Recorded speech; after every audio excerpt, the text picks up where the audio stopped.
देखिए, कक्षा 6 एनसीईआरटी गणित संख्याओं के साथ खेलना, ये अध्याय 3 है। इस अध्याय की वीडियो का ये पार्ट नंबर 24 है। इससे पहले 23 पार्ट बन चुके हैं। यदि आपने वे नहीं देखे तो प्लीज उन्हें जाके जरूर देखना। अब देखिए प्रश्नावली 3.5 का प्रश्न नंबर 7।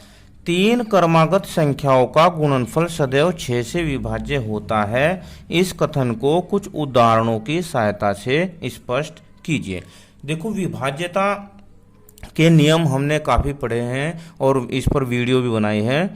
तो अब उसने कहा है कि तीन क्रमागत संख्याएं। अब क्रमागत संख्याएं क्या होती है? जैसे हमारी गिनती है ना, 1 2 3 4 5 6 7 8 9, तो ये संख्याएं क्रमागत मानी जाती हैं। ये एक के बाद एक क्रम है। तो अब हम कोई तीन संख्याएं ले लेते हैं क्रम में। जैसे मान लो 2 3 4, ये संख्याएं क्रम में हैं। तो इनका गुणनफल, चलो इनका गुणनफल कर लेते हैं। कितना आया? 2 तिया 6 चौक 24। अब 24 ये बताइए कि जो 6 से विभाज्य है या नहीं है। 6 का पारा चल जाएगा इसमें पूरा पूरा, 6 चौक 24। तो अब हम यहाँ लिखेंगे ये संख्या, यानी कि जो कि 6 से विभाज्य है। अब उसने कहा कुछ उदाहरणों की सहायता से स्पष्ट कीजिए। तो और उदाहरण देख लेते हैं। चलो 2 3 4, अब 5 6 7 देखते हैं। 5 6 7, ये भी क्रमागत संख्या है। तो 5 छंग 30 और 3 सते 21, यानी कि 210। कितना? 210। अब इसे 6 से भाग करके देख लेते हैं। इधर देख लेते हैं 210 को 6 से भाग करके। तो 6 दूनी 12 छेत्या 18, 3 बार चल गया। अब यहाँ 21 में, यानी कि 11 में से 8 गए, 3 उतारे, 6 पंजे 30, पूरा विभाजित हो रहा है। तो इसे लिखेंगे जो कि 210, यानी कि जो कि 6 से विभाज्य है। इसके अलावा और भी उदाहरण ले सकते हैं हम, पर इसके काफ़ी है 2 ही उदाहरण, नहीं तो और भी क्रमागत संख्याओं के गुणनफल 6 से विभाज्य होंगे। 2 उदाहरण दे दिए हमने।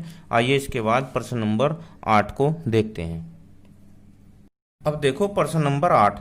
2 क्रमागत विषम संख्याओं का योग 4 से विभाज्य होता है। कुछ उदाहरण लेकर इस कथन का सत्यापन कीजिए। ये भी प्रश्न संख्या 7 के जैसा ही है। ठीक है, 2 क्रमागत विषम संख्याएं।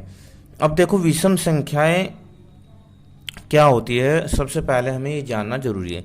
विषम संख्या में संख्याएं होती हैं जो 2 से विभाजित नहीं होती।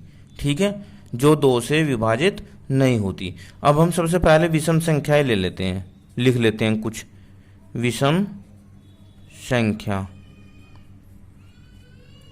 देखो, 1 हो गया, 3 हो गया, 5 हो गया, और 5 के बाद 7, 7 के बाद 9, 9 के बाद 11, 11 के बाद 13, और भी अन्य काफ़ी संख्याएं हैं, कहीं तक भी चल जाओ।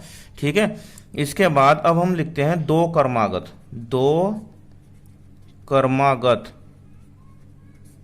विषम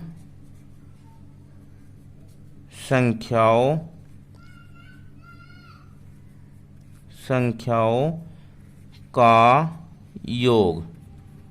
चलो अब देखो 2 ले लेते हैं इनमें से। पहले हम ले लेते हैं 1 + 3, कितना भाई?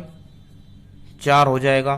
3 + 5 ले लेते हैं, 3 + 5, ये कितना हो जाएगा? 8। 5 + 7 ले लेते हैं, 5 + 7, ये कितना हो जाएगा? 12। और भी ले लेता हूँ, चलो 7 + 9 ले लेते हैं, 7 + 9, ये हो जाएगा 16। अब आप ये देखिए कि ये सारी संख्याएं 4 से विभाज्य है या नहीं है। तो अब यहाँ लिखेंगे जो कि 4 से विभाज्य है।